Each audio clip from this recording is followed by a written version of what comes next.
So ang i-share lang namin kami, ang pinakamalaki naming binabahaging tulong sa tao, yung pag-spiritual. Oo, Nandiyan pa rin yung malaking physical. bagay po yan. Sabi ng Panginoon, may binanggit siyang verse sa Romans 8 Mark chapter 8, sabi niya, aanin ng tao ang kayamanan ng buong mundo, isa ng pera, material, pumapahamak naman ang kanyang kaluluwa. Kasi ang tao may tatlong sangkap yan, yung katawan, yung ginagamot, pinapakain, pinatutulog, no? Meron siyang espiritu. Ang espiritu, yan yung connection natin sa Diyos, parang kuryente yan na kailangan buhay ng espiritu para makilala mo ang Diyos.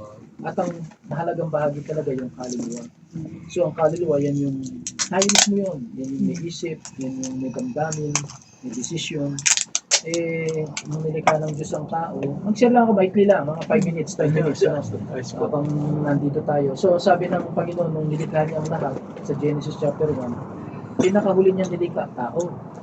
No? 6 na araw siya naglikha, langit at lupa, nilagyan niya ng halaman yung lupa, nilagyan niya ng isda yung tubig, ibon yung papawid, tsaka mga animal. Pero nung gagawin niya na yung tao, nagminurang Diyos, parang nag-pray muna. At ang sabi niya, dalangin natin ng tao. Pinla, no? Kumbaga, hindi yung ibang nilikha ng Diyos, sinabi niya lang, nandiyan na eh. Magkaroon ng liwanag, magkaroon ng mga isda, lahat, sabay-sabay, no? Pero nung tao, hindi niya sinabing magkaroon ng tao. Para ipakita niya na iba tong gagawin ko. Ito na yung pinakamahalaga. So ang sabi niya, lalangin natin ang tao. Para nagplano muna sila. Alam natin na meron tayong isang Diyos, Ama, Anak, Espiritu Santo, may tatlong persona. At ang pinakamaganda sinabi nila, gawin natin, lalangin natin ang tao ayon sa ating wanis. So tayo lang ang nilikha ng Diyos na kawanis niya. Hindi sa physical, kasi Espiritu ang Diyos kung hindi pa nagkatawang taong Panginoon. Ang ibig sabihin ng kahawig, ang Diyos walang hanggan, ang tao wala rin palang katapusan ng buhay natin. Yun ang plano niya, walang kamatayan, tapos hindi mawawala kailanman. Kaya lang, may nakila mo, may nanggulo sa plano ng Diyos nung pumasok na nga si Lucifer. Tinukso niya si tao, sabi niya, hindi totoo yung sinasabi ng Diyos. Kasi sabi ng Diyos, kainin niyo lahat ng buong kahoy, huwag lang yung isa. So yung isang yun, nasa gitna, may pangalan, pagkakilala ng masama't mabuti. So nung sinabi ng Diyos huwag kainin, may babala. Pagka kinain niyo yun, walang pagsala, mamamatay kayo. Ibig sabihin, napakalupit no na may connection ka sa akin, parang kuryente, ang electric pa, nakakonekta, umaandar. Pag kinain nyo yung bawal na isa, mapuputol kayo ng connection sa akin. Yun na ngayon yung trabaho ni Satanas. Sabi niya, kainin nyo yan. Pag kinain nyo yan, magiging Diyos nga kayo. Nawala ng contentment si Eva, kinain niya. Inalok yung asawa, pag-uli mo yung asawa, no? Pag nirequest na ng asawa, hindi mo na maintindihan. So, kinain na rin na, kahit ano yung mali. Yun, may nasaris na. Ang tao sa Panginoon na puto ng connection niya, hahabulin siya ng Diyos. At para mahabol niya, bayaran dapat ng Diyos yung kasalanan. Paano mababayaran yan? Ang sabi ng Diyos, yung binhi ng babae, actually, nakaplano na pala na ang anak ng Diyos, bababa sa lupa. Pero dadaan siya sa katawan ng babae. Si Jesus yun, pinanganak ng isang virgin. Hindi siya siya lang ang taong hindi dumaan sa binhi ng lalaki. Lahat tayo galing sa lalaki. Mapababae, mapalalaki. Tinatanim lang sa sinapupunan ng babae. Pero nung sinabi ng Diyos kay Eva, mula sa binhi mo, yung binhi mo, tsaka yung binhi ng ahas. Ibig sabihin, yung binhi ni Eva, pagdating ng panahon, si Mary yun, magiging Virgin Mary na si Jesus yun, mag-aaway sila ng binhi ng ahas sa Satanas yun. Tutuklawin ng binhi ng ahas, yung binhi ng babae. Kaya pala si Jesus Cristo, kahit walang kasalanan, nakako sa Diyos. Kasi bigyan na naman ng kasalanan natin. Yun ang ibig sabihin pala nung natuklaw. Pero natuklaw man siya, sa sapong lang, hindi sa ulo. No? Pero yung binhi naman ng babae, nagdurugin niya ang ulo ng binhi ng ahas. Nang ibig sabihin, si Kristo kahit natuklaw siya sa sapong, namatay siya ng 3 araw, nung bumangon siya, tinalo niya na sa Satanas. So ang kaligtasan natin ngayon na kay Kristo. Yung sinasabi sa Bible na, sinabi ni Jesus, ako ang daan, ang katotohanan at ang buhay.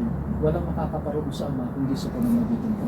Ang sabi ng John 3:16, gayon na lang ang pag-ibig ng Diyos sa sanlibutan, ibinigay niya ang buktong niyang anak si Jesus Christ upang ang sino mang sa kanya sumampalataya.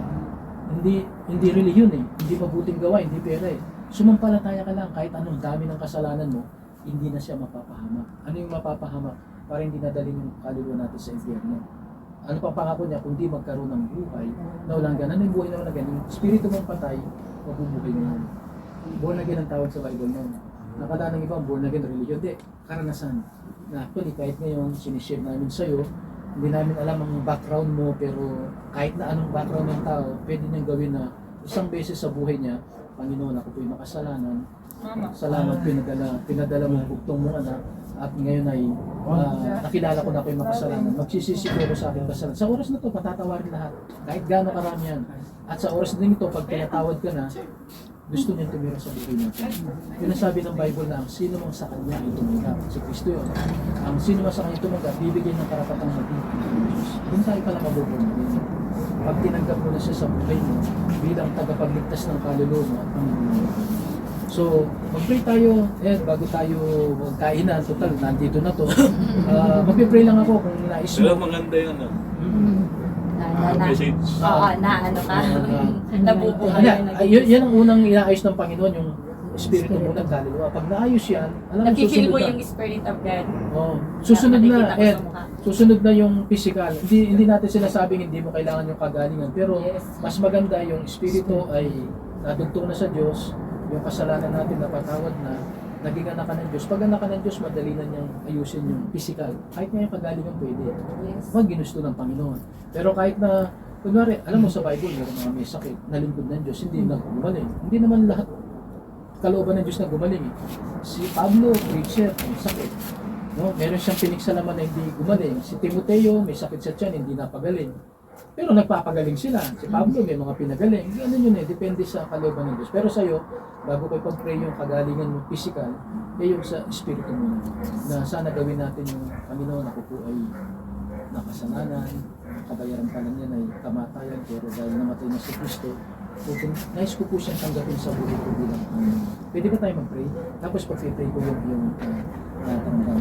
At kung pwede ka sumunod sa akin sa panalangin ito, isipin natin na kasama natin, kaharap natin ang Panginoon, in Spirit, pangako niya na sa 2 o 3 nagtitipon, sa kanyang pangalan siya nasa kalagitnaan natin. Sumunod ka sa akin sa panalangin, at sana ipanalangin mo ito ng buong pananampalataya. Ed, sumunod ka sa akin, Panginoon, salamat po sa pag-ibig mo sa amin, na ikaw, Panginoon Hesus, ay anak ng Diyos, bumaba ka sa lupa, nagtatawang tao, nabuhay ka sa kabanalan, tinupad mo po ang lahat ng kautusan, subalit ipinako ka pa rin sa krus, namatay at nalibing, dahil binayaran mo po ang aking kasalanan at ang kasalanan ng buong mundo. Subalit ikaw po ay nabuhay na mabuli pagkatapos ng 3 araw upang patunayan mo na ikaw ang anak ng Diyos. At sa pamamagitan ng iyong kamatayan at pagkabuhay, tinalo mo po ang kaaway na si Satanas. Kaya sa oras kong ito, inaamin ko po na ako isang makasalanan at pinagsisisihan ko po ang lahat ng aking mga kasalanan. Hugasan mo po ako ng iyong makapangyarihang dugo na isinakripisyo sa krus ng Kalbaryo. At sa oras din pong ito, patawarin mo po ako sa lahat ng aking kasalanan. At inaanyayahan kita, Panginoon, sa aking puso para ikaw ay pumasok sa aking buhay at dito ka na manirahan bilang Panginoon ko at tagapagligtas ng aking kaluluwa.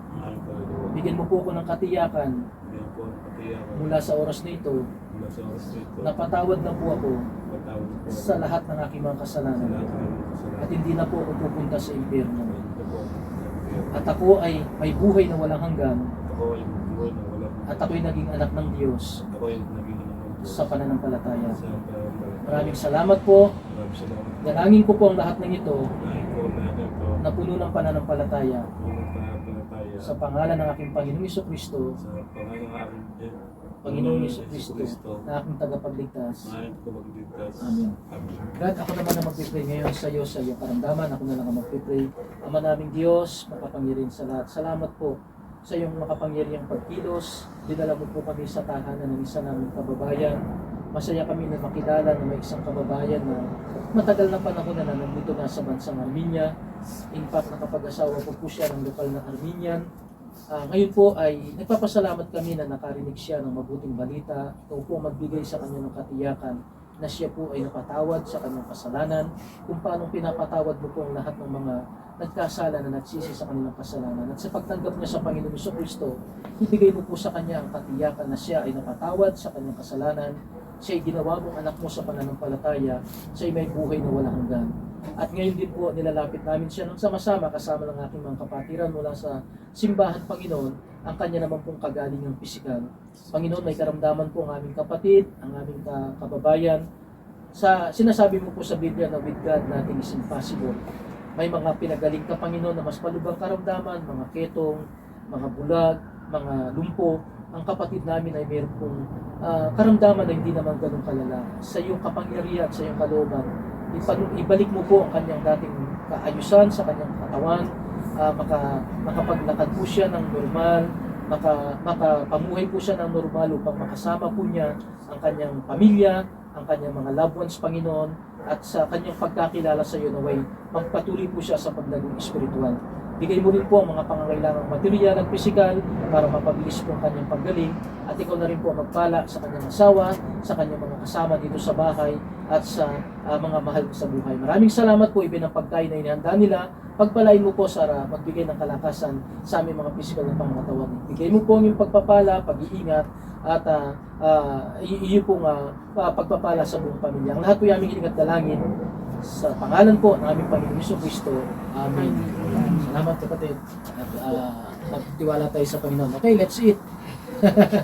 Kain kayo. Busog. Thank you for the food. Kuya, mamaya, isalin mo na lang. Iwanan namin sa ito.